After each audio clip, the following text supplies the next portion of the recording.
Voilà, on vient de voir un petit peu la présentation de MyReport, à quoi ça servait, quels étaient les avantages et techniquement comment ça fonctionnait. Donc là, on va voir très concrètement, ensemble, comment créer un tableau de bord grâce à MyReport. La première chose qu'on fait, on ouvre Excel. Pourquoi? Parce que MyReport, tout se passe dans Excel. Vous n'aurez plus besoin de faire vos tableaux à droite, à gauche. Vous ouvrez Excel. Donc là, Excel se charge. Et grâce à MyReport, vous avez un bandeau que vous n'avez pas dans votre Excel à vous, puisque c'est le bandeau de MyReport, qui est ici. MyReport Builder.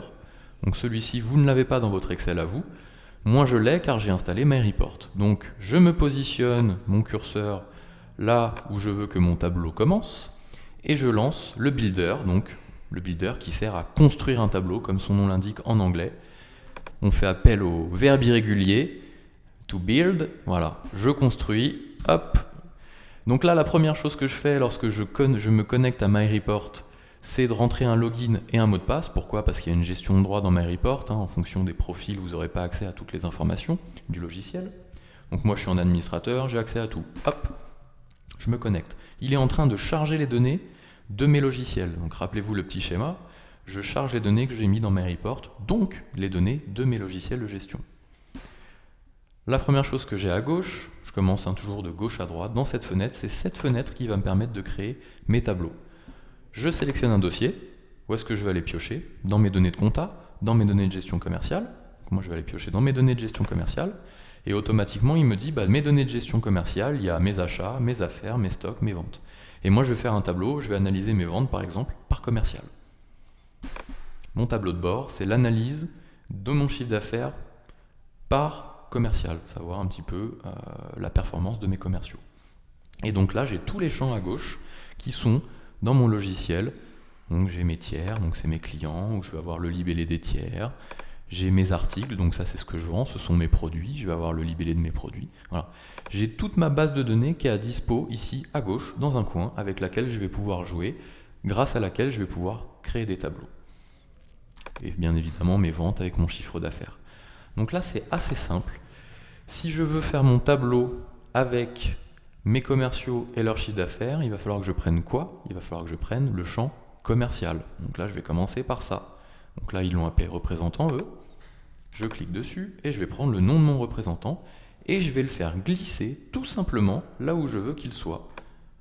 Donc une logique de tableau croisé dynamique, je vais le positionner ici directement en ligne. Je vais avoir la liste de mes commerciaux.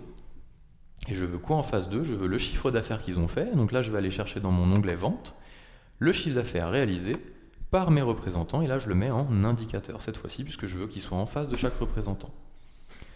Mes commerciaux, leur chiffre d'affaires. J'ai pris les champs que je voulais. J'ai juste à exécuter. Un tableau simple. Monsieur Gendron a fait 42 000 euros, Monsieur Laperle a fait 5 000 euros, etc., etc., pour un total de 300 000 euros. Mon tableau est fait, c'est pas plus compliqué que ça. Pour le moment, on va se concentrer sur un tableau simple. On va juste rajouter quelques petites informations. Si je le veux, par exemple, mois par mois, je vais simplement rajouter ici au-dessus la période. Donc je vais dans l'axe temps et je vais prendre le libellé du mois, ou le mois, le numéro du mois, hop, et je vais le mettre au-dessus. Et j'ai juste à réexécuter. Je peux faire comme ça des allers-retours pour modifier mon tableau.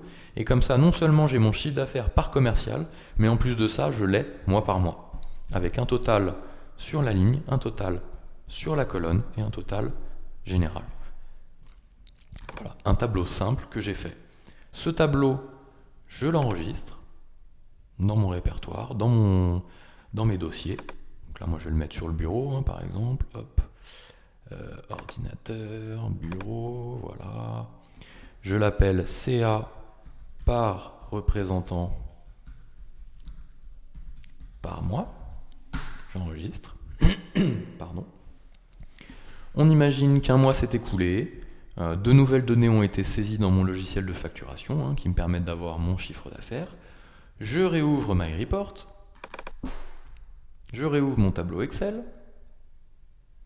Et là, je vais tomber sur le tableau. Je ne vais pas le reconstruire à nouveau, ça ne sert à rien, je l'ai déjà construit une première fois. Je vais retourner dans MyReport Builder, donc dans mon nouveau bandeau, et je vais mettre à jour mes données. il va aller me chercher, alors il faut forcément que je me reconnecte, il va aller me chercher les nouvelles données qui ont été saisies dans mon logiciel. Bon, il n'y a rien du tout qui a été saisi, mais par exemple si j'étais passé au mois d'avril, j'aurais eu le mois d'avril automatiquement qui se serait affiché. Voilà. Comment gagner du temps grâce à MyReport, vous montez les tableaux une fois et vous les utilisez à vie. Voilà. Prochaine vidéo, on regarde un petit peu les graphiques et les fonctionnalités un peu poussées des tableaux MyReport. A tout de suite.